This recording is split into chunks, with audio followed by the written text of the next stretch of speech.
Medical science کا جو موضوع ہے وہ ہے انسان کو باہر سے ٹھیک کیا جائے. گھٹنوں میں درد ہے ڈاکٹر ٹھیک کر دے گا, دل میں پین ہو رہا ہے ڈاکٹر ٹھیک کر دے گا. لیکن جو اندر کی بیماریاں ہیں جس کو روحانی بیماریاں کہتے ہیں, آپ کے دل میں حسد ہے, بغض ہے, دنیا کی محبت ہے, تکبر ہے, تو یہ چیزیں ڈاکٹروں کا کام نہیں ہے ٹھیک کرنا, بلکہ یہ ڈاکٹروں میں بھی ہو سکتی ہیں. ہو سکتی کیا ہے, ہوتی ہیں. یہ سائنسدانوں میں بھی ہوتی ہے, سیاستدانوں میں بھی ہوتی ہیں. خواہشات کی پیروی کرنا. قرآن کہتا ہے افرأیت من اتخذ الہہ ہواہ, کیا آپ نے اس شخص کو دیکھا جو اپنی خواہشات کو خدا بناتا ہے, اس کا جو دل چاہتا ہے وہ کرتا ہے. اب اگر آپ ڈاکٹر صاحب کو بتائیں کہ ڈاکٹر صاحب میرے اندر ایک بیماری ہے, میرا جو موڈ ہوتا ہے میرا وہ کرنے کو دل چاہتا ہے, تو ڈاکٹر اس کو بیماری مانے گا؟ کبھی بھی نہیں مانے گا. لیکن اللہ کہتے ہیں کہ یہ بہت بڑی بیماری ہے, بلکہ اللہ تعجب کر رہے ہیں, یعنی ظاہری لحاظ سے تعجب کہ وہ شخص افرأیت, یہ تعجب کا صیغہ ہے, آپ بتائیے اس شخص کی حالت کتنی عجیب ہے جو ہے انسان لیکن پیچھے کس کے چلتا ہے؟ اپنی خواہشات. وہ کہتا ہے میرا دل یہ چاہتا ہے میں یہ کروں گا, یہ دل چاہتا ہے میں یہ کروں گا, یہ دل چاہتا ہے تو میں یہ کروں گا. وَأَضَلَّهُ اللَّهُ عَلَىٰ عِلْمٍ, اور اللہ نے اس کو علم کے باوجود گمراہ کیا ہے. علم کے باوجود کا مطلب جو آدمی اپنی خواہشات کے پیچھے چلتا ہے نا, اس کو بہت دفعہ پتا ہوتا ہے کہ جو کام میں کر رہا ہوں یہ غلط ہے, پھر بھی کر رہا ہوتا ہے. وہ جو خواہشات کے غلام ہوتے ہیں, تو یہ ایک باطنی بیماری ہے, اس کا دنیا میں کسی کے پاس علاج نہیں ہے. آپ کہہ سکتے ہو بھائی علاج ہے, انگریزوں کے پاس جو انہوں نے اتنی ترقی کی ہے ان کے پاس علاج ہے کہ اگر آپ کا غلط چیزیں کھانے کا دل کر رہا ہے تو وہ روک دیتے ہیں اس کو. ان کے موٹیویشنل اسپیکرز جو ہیں وہ آپ کو ایسی اس طرح سے گائیڈ کرتے ہیں کہ آپ ایک اچھے انسان بن کے زندگی گزارتے ہیں. اس کا جواب یہ میرے بھائی ایسا نہیں ہے. اگر ان کے پاس ہدایت ہوتی تو وہ شراب نہ پیتے, وہ زنا نہ کرتے, وہ خاندانی نظام کو تباہ و برباد نہ کرتے, وہ خدا کے وجود کا انکار نہ کرتے, وہ ناشکرے نہ ہوتے اپنے بنانے والے کے. دنیا میں سب سے پہلا انسان کی جو ذمہ داری ہے نا شکر ادا کرے, وہ کس کا شکر ہے؟ جس نے بنایا. انگریز مانتا ہے اللہ کے شکر کو؟ نہیں مانتا. تو ان کو تو یہی نہیں پتا کہ اصل کے اندر کی بیماریاں ہیں کیا. اس بیماریوں کا علاج تو اگلی بات ہے. دیکھو دو قسم کے مریض ہوتے ہیں. ایک مریض تو وہ ہے جس کو پتا ہے میں بیمار ہوں, اس کو یہ نہیں پتا میری بیماری ٹھیک کہاں سے ہوگی, یہ کم درجے کا مریض ہے.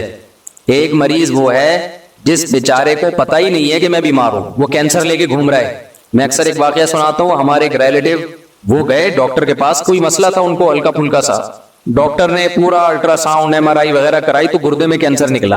اب گردے کے کینسر کا تو کسی کو وہم بھی نہیں تھا کہ ان کے گردے میں کبھی کڈنی میں درد بھی نہیں ہوا. ڈاکٹر نے کہا یہ جو آپ مسئلہ بتا رہے ہو بھائی یہ تو چھوٹا مسئلہ ہے, اصل تو کچھ اور ہے. تو ان کا پورا گردہ آپریشن ہو کے نکلا, بہرحال بچ گئے وہ, کیونکہ اگر وہ تھوڑا دیر کر دیتے, اب وہ گردے کا ٹیسٹ کرانے تھوڑی گئے تھے, وہ تو ویسے ہی کسی کام کے سلسلے میں گئے تھے, نکل کے آیا کڈنی کا کینسر.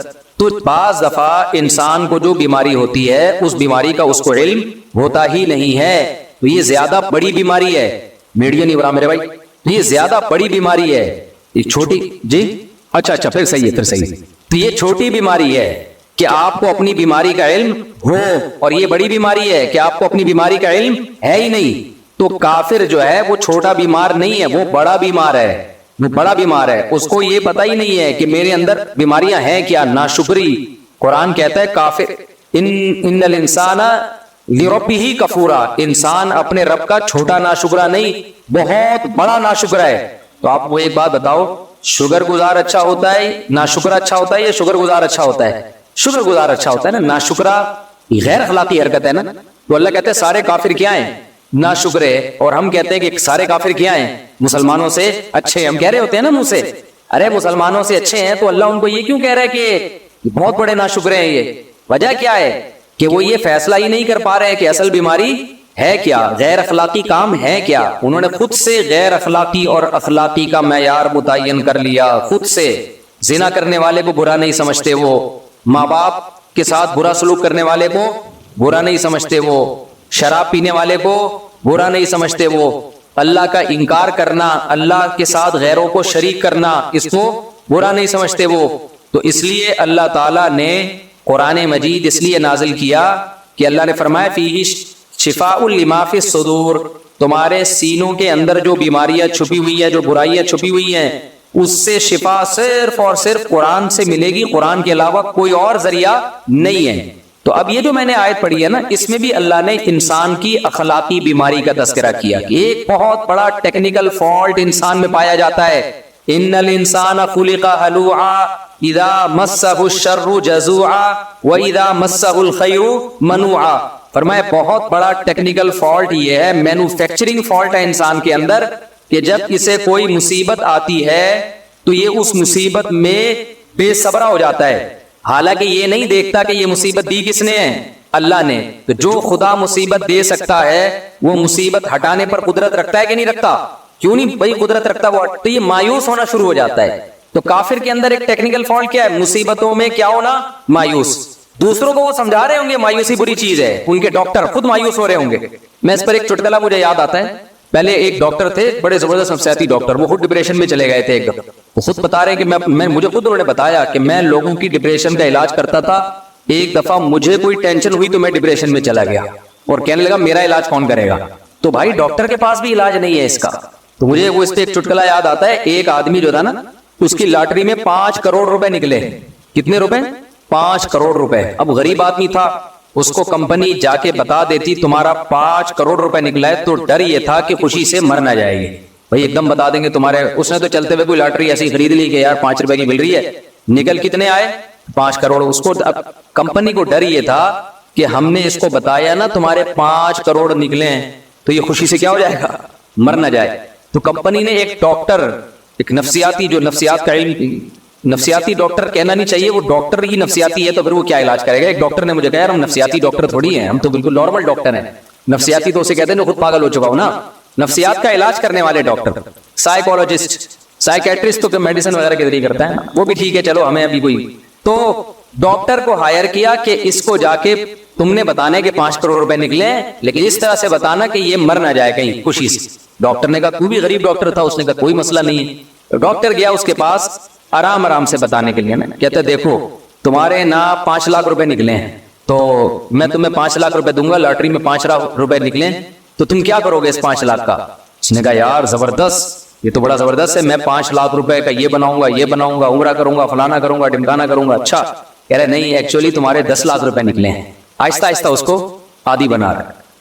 تو اب بتا تو 10 لاکھ کا کیا کرے گا جب میں تجھے 10 لاکھ دوں گا؟ اس نے کہا 10 لاکھ کا پھر میں یہ کروں گا, اور کچھ چیزیں بتا دی. ہوتے ہوتے 2 لاکھ, 3 لاکھ, 1 کروڑ, 2 کروڑ, 3 کروڑ, 4 کروڑ. جب 5 کروڑ پہ آیا نا, بولا یار تیرے 5 کروڑ نکلے, بتا تو کیا کرے گا؟ کہہ رہے میں سارے تجھے دے دوں گا. تو ڈاکٹر مر گیا خوشی سے. سمجھ رہے ہیں نا, جو ڈاکٹر ہے نا وہ کلٹی. وجہ کیا ہے بھائی؟ اس کو تو سنبھالنے والا ڈاکٹر تھا, وہی خبر جب ڈاکٹر کو ملے گی اس کو کون سمجھائے گا؟ سمجھ میں آ رہی ہے بات؟ وہ بھی تو عام انسانوں کی طرح کا ایک انسان ہے نا. تو یہ جو ڈپریشن کے ڈاکٹر ہوتے ہیں نا, آپ کی ڈپریشن ختم کرنے والے اور آپ کے مسائل کا حل کرنے والے, بھائی یہ بھی ہماری طرح کے کیا ہیں؟ انسان. یہ نہیں کر سکتے آپ کی اسٹریس. تھوڑی بہت میڈیسن اور تھوڑی بہت چیزیں ہوتی ہیں ان کے پاس, اس سے زیادہ کچھ بھی نہیں ہے. یہ خود پریشانیوں میں پاگل ہو جاتے ہیں بیچارے, کیونکہ انسان کی امید کا واحد ذریعہ صرف اور صرف کون ہے؟ اللہ ہے. اللہ نے قرآن مجید میں ہمارے سامنے ایسے واقعات پیغمبروں کے سنائے جن کو جو ٹینشنیں پہنچی تھی, جو پریشانیاں پہنچی تھی, ہم ان کا تصور بھی نہیں کر سکتے. ایسی ایسی پریشانیاں پہنچی ہیں, مگر ان پریشانیوں میں انہوں نے صبر کیسے کیا؟ کیا وہ ڈاکٹر کے پاس گئے تھے؟ بولو بھائی کیا ہو گیا؟ دیکھو ابراہیم علیہ السلام کو کتنی بڑی پریشانی, ان کو قوم نے اٹھا کے آگ میں ڈال دیا, پوری قوم ان کی دشمن ہو گئی, تنہا. ابھی یہ امریکہ سے آئے ہیں, 2 شادیاں کی انہوں نے. میں ان کے علاقے میں بھی گیا ہوں, سان فرانسسکو. آپ کے گاؤں کے لوگ بھی سن رہے ہوں گے یہ بیان. ان کا علاقہ ہے لاس اینجلس سے نا, بالکل ویسٹ امریکہ. تو میں نے جب یہاں بیان کیا تو میں نے ان لوگوں نے سوال پوچھا کہ 2 شادیاں کرنی چاہیے. میں نے کہا بھائی وہ امریکہ میں کیوں بولوں کہ 2 شادیاں کرنی چاہیے, وہاں انلیگل ہے تو مجھے پکڑیں گے, کرنے اپنی ذمہ داری پہ کرو. تو ان کے گاؤں کے لوگ بڑے خوش ہو گئے کہ دیکھو مفتی صاحب کہہ کے گئے یہ نہیں کرنی چاہیے. حالانکہ میں نے یہ نہیں کہا تھا کہ نہیں کرنی چاہیے, یہ مجھے بتا رہے ہیں وہاں یہ پھیلا ہوا ہے کہ مفتی صاحب نے بولا یہاں نہیں کرنی چاہیے. خواتین بہت خوش ہے, حالانکہ میں نے یہ نہیں بولا. میرا مقصد ہے کرنا, تو مجھے کیوں پھنسوا رہے ہو بھائی تم. تو اب یہ جب انہوں نے دوسری کی, انہوں نے مجھے ابھی عصر کے بعد یہ ملنے آئے تھے, انہوں نے پورا واقعہ سنایا. میں بالکل اکیلا ہو گیا, میں بالکل ڈپریشن میں چلا گیا, میں بالکل تنہا ہو گیا, خاندان میں کوئی ساتھ دینے والا نہیں, یہاں تک کہ جن دوستوں نے کہا تھا تو ہمت تو کر, ہم ہیں تیرے پیچھے, وہ بھی بھاگ گئے. تو میں نے ان سے کہا میرے ساتھ بھی ایسا ہی ہوا تھا, جنہوں نے دوسری شادی میں اٹینڈ ہونے کے وعدے کیے ہوئے تھے نا مجھ سے, وہ بھی عین موقع پہ بھاگ گئے. انسان تنہا ہو جاتا ہے. تو اب یہ نہیں کہ پوری دنیا ان سے کٹ گئی ہے, چند لوگ خاندان کے کٹ گئے, تو کتنی اسٹریس اور ڈپریشن اس بندے نے محسوس کی ہوگی. سوچو ابراہیم علیہ السلام سے تو پوری دنیا کٹ گئی تھی, ایک شخص بھی ان کا ساتھ دینے والا نہیں ہے. بعد میں جا کے لوط علیہ الصلوۃ والسلام جو ان کے بھانجے وہ ایمان لے کر آئے. بھانجا تو چھوٹا ہوتا ہے نا بہت. تو اور پھر ابراہیم علیہ السلام اپنے والد کو کیسے سمجھا رہے ہیں, یا ابتی لم تعبدوا, اے میرے پیارے ابا آپ ان بتوں کی عبادت کیوں کر رہے ہو, یہ آپ کو نفع نہیں دے سکتے, آپ کو نقصان نہیں دے سکتے. پیار سے سمجھا رہے ہیں. اور آگے رپلائی کیا آ رہا ہے کہ لئن لم تنتہی لارجمنک, اے ابراہیم تو دعوت سے باز نہیں آیا, پتھروں سے مار کے ہلاک کروں گا میں تجھے, معاذ اللہ. اتنا سخت رپلائی جب باپ کی طرف سے بیٹے کو گیا ہے, کس قدر اسٹریس ہوئی ہوگی کہ نہیں ہوئی ہوگی. لیکن کہیں بھی نہیں ہے ابراہیم علیہ السلام نے کوئی محلے کا ڈاکٹر تلاش کیا ہو کہ بھائی دیکھیں یار یہ اتنی ٹینشنوں میں آیا ہوں, کسی اچھے ڈاکٹر سے رابطہ کرنے. اس زمانے میں بھی حکیم ڈاکٹر تو ہمیشہ سے ہی ہیں. کس قدر الگ ہو گئے اپنی قوم سے, بالکل ہجرت کی کہ بھائی چھوڑ کے جا رہا ہوں اکیلے. اللہ نے مدد کی, حضرت ہاجرہ آپ کو ملی, حضرت سارہ آپ کو ملی, آپ کی 2 ازواج. پھر دوسری اس سے بڑی ٹینشن, آپ نے حکم دیا اپنی بیوی ہاجرہ کو کہاں چھوڑ کے آؤ, مکہ میں. کتنا دور ہے وہ علاقہ بھائی, ریگستان کا سفر ہو, اونٹوں کا سفر ہو, ارض شام سے چل کے. آپ جب جہاز میں سفر کرتے ہو آپ کو نظر آتا ہے نیچے ریگستان, سڑکیں وڑکیں تھوڑی تھی. ریگستان میں سفر کرنا ہے اپنی محبوب زوجہ کو لے کے, کہاں ایسی جگہ جہاں مکہ میں ایک انسان بھی نہیں, کوئی بشر بھی نہیں, وہاں پہنچا کے واپس آ جانا ہے. کس قدر اسٹریس اور ٹینشن کا کام ہے یا نہیں ہے. جا رہے اپنی زوجہ کو دودھ پیتے بچے کے ساتھ چھوڑ کے واپس آ رہے. زوجہ بھی پریشان, بھائی یہ کیوں. زوجہ نے بھی وہاں ٹائم گزارا, کوئی ڈاکٹر تلاش نہیں کیا, نہ ابراہیم علیہ السلام نے. وجہ کیا ہے بھائی, وہ یقین ہے کہ یہ ٹینشن دینے والا کون ہے. بولتے کیوں نہیں بھائی, جب کام اتفاقی ہوتا ہے نا ٹینشن ہوتی ہے, جب پتا ہے ایک پلان کے تحت ہو رہا ہے ٹینشن نہیں ہوتی. اس کی میں ایک مثال دیتا ہوں. یہ جو کافر لوگ ہیں نا, یہ سمجھتے ہیں دنیا میں جو بھی حادثات ہو رہے ہیں, پریشانی آ رہی ہے, وہ بائی چانس ہے. وہ کیا ہے, بائی چانس ایسا ہو گیا, بائی چانس وہ مر گیا, بائی چانس یہ ہو گیا. تو آدمی کہتے ہیں یہ چانس میرے ساتھ ہی ایسا پتہ نہیں کیوں ہو رہا ہے. ٹھیک ہے نا, اس کی مثال دیکھو. آپ کہیں جا رہے تھے, آپ جب زمین پہ بیٹھے اتفاق سے نیچے کانٹا تھا, تاڑ کر کے چپ گیا, آپ کی چیخ نکلے گی نا, غصہ بھی آئے گا, یار یہ کیا مصیبت ہے یار, یہ کون سوئی بھول گیا تھا یہاں پہ. لیکن ایک پلان کے تحت جب سوئی چبھائی جاتی ہے, ڈاکٹر جب چبھوتا ہے تو ویسی چیخ بولو نہیں نکلتی. بلکہ انسان اپنی چیخ پہ کیا کرتا ہے, کنٹرول. بلکہ ڈاکٹر بھی کہتا ہے کنٹرول, یہ خود نہیں لگ رہی ہے, باقاعدہ میں لگا رہا ہوں. آپ کو تسلی بھی ہوتی ہے یار یہ ڈاکٹر ہے, یہ میرا خیرخواہ ہے, یہ میرے فائدے کے لیے ٹیکا لگا رہا ہے. مسلمان کو یہ پتا ہوتا ہے کہ جو پریشانیاں میرے اوپر آ رہی ہیں بائی چانس نہیں آ رہی ہیں, یہ پریشانیاں کون دے رہا ہے, اللہ. اور اللہ ظالم نہیں ہے, اللہ میرا خیر خواہ ہے. یہ خود بخود نہیں آ رہی, وہ دے رہا ہے مجھے آزمانے کے لیے, مجھے بنانے کے لیے, میرے گناہ معاف کرنے کے لیے, میرے درجات بلند کرنے کے لیے. یہ دنیا دارالامتحان ہے, یہ آزمائش کی جگہ ہے, یہ پیڑے کھانے کی جگہ نہیں ہے. یہ وہ جذبہ ہے جو کافر کے پاس نہیں ہوتا. سمجھتے ہو کہ نہیں سمجھتے؟ کافر اس بہت بڑی نعمت سے محروم ہے, اس کو پتہ ہی نہیں. لہذا ان کے ڈاکٹر بھی جب پریشان ہوتے ہیں نا تو وہ ڈپریشن میں جاتے ہیں. نیند کی گولیاں کھا کھا کے سوتے رہیں گے, وہ ایک الگ بات ہے, وہ بھی ٹینشن میں جاتے ہیں. ابراہیم علیہ السلام کو دیکھ لو. حضرت ہاجرہ نے جب پوچھا نا ابراہیم علیہ السلام سے, آپ مجھے یہاں کیوں چھوڑ کے جا رہے ہیں, تو انہوں نے فرمایا اللہ کا حکم ہے.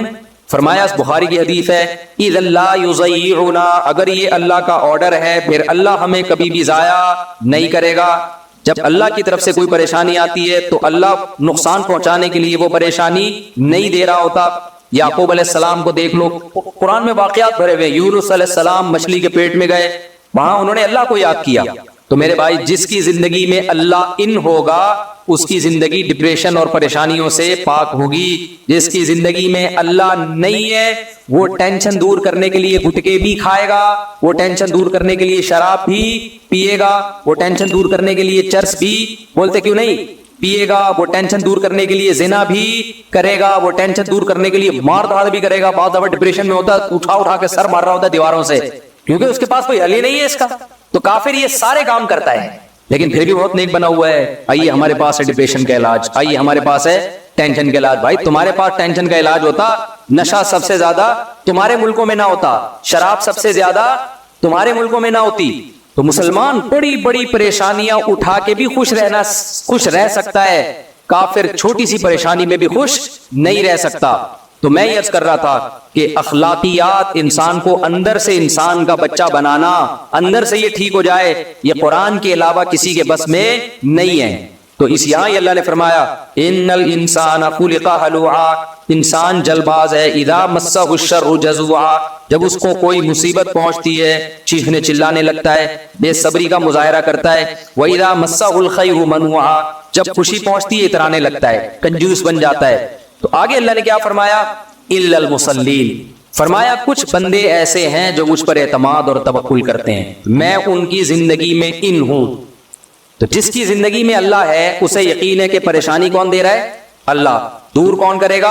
اللہ۔ پر وہ پریشانی دے رہا ہے میرے فائدے کے لیے، مجھے رسوا کرنے کے لیے نہیں دے رہا۔ اگر کوئی یہ سمجھتا ہے نا اللہ مجھے پریشانی دے رہا ہے اس کو مجھ سے کوئی دشمنی ہے معاذ اللہ، تو حدیث میں آتا ہے پھر جیسا یہ گمان رکھتا ہے اللہ معاملہ ویسا ہی کرتے ہیں اس کے ساتھ۔ کتنے لوگ میرے پاس آتے ہیں مجھے کہتے ہیں یار مفتی صاحب ایک پریشانی کے بعد دوسری کے بعد تیسری، پتہ نہیں اللہ کو میں ہی ملا ہوں۔ یہ جو الفاظ آپ منہ سے نکال رہے ہو نا، تو حدیث میں آتا ہے اللہ تعالیٰ فرماتے ہیں انا عند ظن عبدی بی، کہ میرا بندہ میرے بارے میں جو گمان کرے گا میں پھر ویسا ہی ہوں اس کے ساتھ۔ اگر بندہ یہ سمجھے یار یہ پریشانیاں در پریشانیاں آ رہی ہیں، بس اللہ کی طرف سے مجھے صبر کرنا چاہیے، تو ان پریشانیوں کو اللہ اس کے حق میں نعمت بنا دیتے ہیں۔ اور اگر وہ یہ سمجھتا ہے کہ یہ پریشانیاں اللہ کی طرف سے مجھے نقصان پہنچانے کے لیے اللہ کو میں ہی ملا ہوں، تو پھر اللہ ان پریشانیوں کو اس کے لیے نعمت کے بجائے عذاب بنا دیتے ہیں۔ نبی صلی اللہ علیہ وسلم نے فرمایا کہ آپ صلی اللہ علیہ وسلم نے ایک بوڑھے کے پاس گئے، وہ شدید بخار میں تھا۔ آپ نے فرمایا طہور انشاءاللہ، یہ بخار تمہارے گناہوں کے معاف کرنے کا ذریعہ بنے گا۔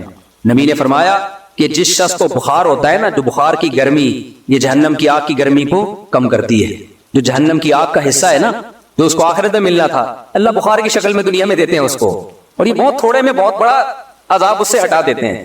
بھائی دنیا میں بہت تھوڑے میں وہاں کی بہت بڑی تکلیف اللہ دور کرتے ہیں۔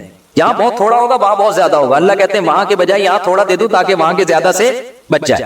تو بوڑھا بخار میں تھا، آپ صلی اللہ علیہ وسلم نے فرمایا کہ اللہ کی طرف سے یہ معافی کا ذریعہ ہے۔ وہ بخار میں اس کو غصہ، یہ مغفرت نہیں ہے، یہ بڈھے پہ عذاب مسلط ہوا ہے، اس طرح کے الفاظ انہوں نے کہا، نہیں بوڑھے پہ کیا ہے، یہ ایک عذاب ہے۔ تو آپ نے فرمایا اب یہ عذاب ہی ہے، تمہاری اگر نیت یہ ہے کہ اللہ عذاب دے رہا ہے تو پھر اب یہ کیا ہے، اب یہ اللہ کی طرف سے عذاب۔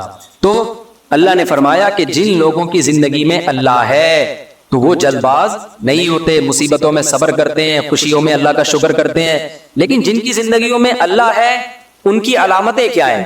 آگے اللہ نے وہ علامتیں بتائی، کیونکہ ہر آدمی کہتا ہے میں اللہ کو مانتا ہوں، کہتا ہے کہ نہیں کہتا؟ تو اللہ نے علامتیں بتائیں، فرمایا کہ یہ زمانی دعویٰ قبول نہیں ہے کہ تم کہو میں اللہ پہ ایمان رکھتا ہوں۔ جن کی زندگی میں اللہ ہے، جو اللہ پہ اعتماد کرتے ہیں، وہ سمجھتے ہیں مصیبت دینے والا بھی اللہ، خوشیاں دینے والا بھی اللہ، تو اللہ نے فرمایا کہ ان کی علامت یہ ہے الا المصلین، کہ وہ نماز پابندی سے قائم کرتے ہیں۔ جو آدمی 5 وقت پابندی سے نماز نہیں پڑھتا اور کہتا ہے میں اللہ پہ ایمان رکھتا ہوں، یہ خالی پیلی کا دعویٰ ہے، اندر سے کھوکھلا دعویٰ ہے، اس دعوے کی اللہ کی نظر میں کوئی حقیقت بولو نہیں ہے۔ الا المصلین، اللہ کہتے ہیں نماز پڑھے سب سے پہلے۔ جب اللہ کو مانتا ہے، مجھے بتاؤ تھانے سے ایس ایچ او صاحب کا میسج آ جا بھائی تیرا بلاوا آیا ہے، اگر آپ کو پتہ ہی نہ ہو کہ تھانے سے بلایا، ویسے ہی کوئی بندہ چلتے ہوئے کہہ رہا ہے یار تجھے صاحب بلا رہے ہیں، آپ بولے گا جا تیرے نوکر ہیں ہم جو صاحب بلا رہے ہیں، لیکن پتہ چل جائے وہ تصویر دکھائی ہے ایس ایچ او صاحب ہے انہوں نے بلایا ہے، جاؤ گے کہ نہیں جاؤ گے؟ بولتے کیوں نہیں بھائی، ویسے تو نہیں لگ رہا لیکن جب بلائے گا نا کوئی تو بغیر پوچھے جاؤ گے۔ ایک دفعہ ایک تھانے سے فون آیا ایس ایچ او صاحب کا، میں نے بولا آپ ذرا ملاقات کرنا چاہتا ہوں، بہت پرانی بات ہے۔ میں نے کہا ٹھیک ہے حضرت بتا دیں کب آ جاؤں؟ کہہ رہے ہیں یار وہ بس ملنا ہے آپ سے، آپ آ جائیں۔ میں نے کہا آپ آنا پڑے گا ورنہ موبائل بھیج دو گے اٹھا کے لے جاؤ گے، کیا کہتے ہیں تمیز سے آ جاتے ہیں، اچھا ہے خیر وہ ایسا کوئی مسئلہ تھا نہیں۔ تو مولانا تھانوی رحمہ اللہ تعالیٰ کے پاس جب کوئی انگریز کی حکومت کی طرف سے کوئی نوٹس آتا نا کہ کورٹ میں آ جائیں تو وہ چلے جاتے ہیں۔ کسی نے کہا کافروں کی حکومت ہے، آپ ایک نوٹس پہ عدالت پہنچ جاتے ہیں۔ انہوں نے کہا حکومت تو ہے نا، چاہے کافروں کی یا مسلمانوں کی، تمیز سے نہیں گئے تو کیا کریں گے، اٹھا کے لے جائیں گے، تو بہتر نہیں عزت کے ساتھ چلے جاؤ۔ تو وہ فنٹر گیری اچھی نہیں ہوتی، اپنی حیثیت دیکھنی چاہیے انسان کو۔ بعد لوگ فنٹر بنتے ہیں پھر بعد میں اس سے بھی زیادہ ان کو رسوا ہونا پڑتا ہے۔ اب دیکھو جب کسی بڑے کی طرف سے دعوت آئے، ڈی ایس پی نے بلایا، ایس ایس پی نے بلایا، فلانے کرنل نے بلایا، فلانے نے بلایا، بادشاہ نے بلایا، وزیر اعظم نے بلایا، سعودی عرب میں بادشاہ سلامت نے کسی کو بلایا، فلاں کو میرے پاس لے کر آؤ۔ اگر آپ کو یقین نہیں ہے نا کہ فلاں نے بلایا ہے تو آپ انکار کر دو گے، آپ بولو گے مذاق کر رہا ہے۔ آپ کیا بولو گے؟ ابے مذاق کر رہا ہے، مجھے کیوں بلائے گا بادشاہ، مجھے کیوں بلائے گا شہزادہ، مجھے کیوں بلائے گا ایس ایس پی۔ لیکن اگر آپ کو یقین ہے نا کہ اس نے بلایا ہے تو آپ اس کی دعوت کو ٹھکرا سکتے ہو کیا؟ بولو ٹھکراؤ گے، بشرطے کہ محلے سے بھاگنے کا پروگرام ہو، اگلی فلائٹ سے ملک چھوڑنے کا پروگرام، کبھی بھی نہیں ٹھکراؤ گے۔ تو اللہ کہتے ہیں جو مجھے مانتا ہے نا، جب میری طرف سے ندا لگتی ہے حی علی الصلاۃ، آؤ کس کی طرف؟ نماز کی طرف، اور اس کو یقین ہے کہ یہ صدا کون لگا رہا ہے؟ مؤذن اللہ کے حکم پہ۔ کافر کہتا ہے اللہ کی طرف سے صدا یہ ہے ہی نہیں، یہ مسلمانوں کا اپنا کلچر ہے اذان۔ ہم کیا کہتے ہیں؟ یہ صدا کس کی طرف سے ہے؟ بولتے کیوں نہیں بھائی؟ یہ اللہ کی طرف سے ہے بھائی، مؤذن تو ایک اپنی ڈیوٹی پوری کر رہا ہے۔ نبی صلی اللہ علیہ وسلم نے جب حضرت بلال کو اذان سکھائی ہے نا، تو یہ اذان نبی کو کس نے سکھائی ہے؟ اللہ نے۔ حضرت عمر کو بھی خواب آیا، زید ابن ارقم کو بھی خواب آیا، جب مسلمانوں نے طے کیا نا بھائی ہم 5 وقت، اللہ نے نماز فرض کی 5 ٹائم، مسلمان آ جاتے تھے 5 ٹائم پہ۔ صحابہ کے درمیان مشورہ ہوا، نبی صلی اللہ علیہ وسلم نے مشورہ کیا ہم لوگوں کو بتائیں کیسے کہ جماعت کا ٹائم ہو رہا ہے۔ پہلے گھڑیاں تو تھی نہیں بھائی، کوئی ایسا طریقہ ہونا چاہیے ہم لوگوں کو بتائیں تاکہ لوگ اس ٹائم پہ آ جائیں۔ تو اعلان کیا ہو؟ تو کسی نے کہا بھائی عیسائی لوگ جیسے وہ بجاتے ہیں، کوئی سائرن بجاتے ہیں، گھنٹی بجاتے ہیں، کچھ ہندوؤں کے مندروں میں گھنٹیاں بجتی ہیں تو ہم بھی ایسا کریں گے۔ اللہ کو یہ بات پسند نہیں تھی۔ اللہ اس امت مسلمہ کو ایک اعزاز دینا چاہتے تھے۔ کتنا بڑا اعزاز کہ اس امت مسلمہ کے ذریعے فضاؤں میں گھنٹیاں نہ گونجیں، اللہ اکبر کی تکبیریں گونجیں۔ پوری دنیا میں کہیں نہ کہیں ہر وقت اللہ اکبر کا نعرہ بھی لگ رہا ہے، اشہد ان لا الہ الا اللہ کا نعرہ بھی لگ رہا ہے، اشہد ان محمد رسول اللہ صلی اللہ علیہ وسلم کا نعرہ بھی۔ پیغمبر کی رسالت کی صدائیں بھی پوری دنیا میں ہر وقت گونج رہی ہیں، فجر میں بھی، ظہر میں بھی، عصر میں بھی، مغرب میں بھی، عشاء میں بھی، اللہ کی کبریائی، اللہ کی توحید بھی۔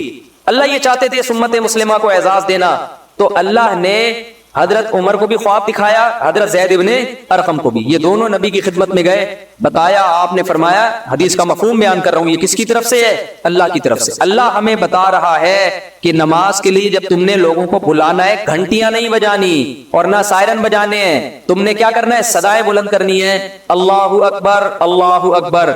اتنی سی نماز ہے، اس کی دعوت کتنی بڑی ہے آپ دیکھو مجھے ایک بات بتاؤ، جب بھی دنیا میں کوئی کام ہوتا ہے نا، ایک دفعہ اگر ہو تو اس کے اعلان کی ضرورت ہوتی ہے۔ جو کام 5 ٹائم بار بار ہونا ہے تو ہر بار اعلان کی ضرورت ہوتی ہے۔ یار آپ اسکول کو دیکھ لو نا، یا آپ آفس میں جب جاتے ہو تو آفس میں آپ کو بتا دیا جاتا ہے روزانہ 9 بجے آپ نے آنا ہے، گورنمنٹ کا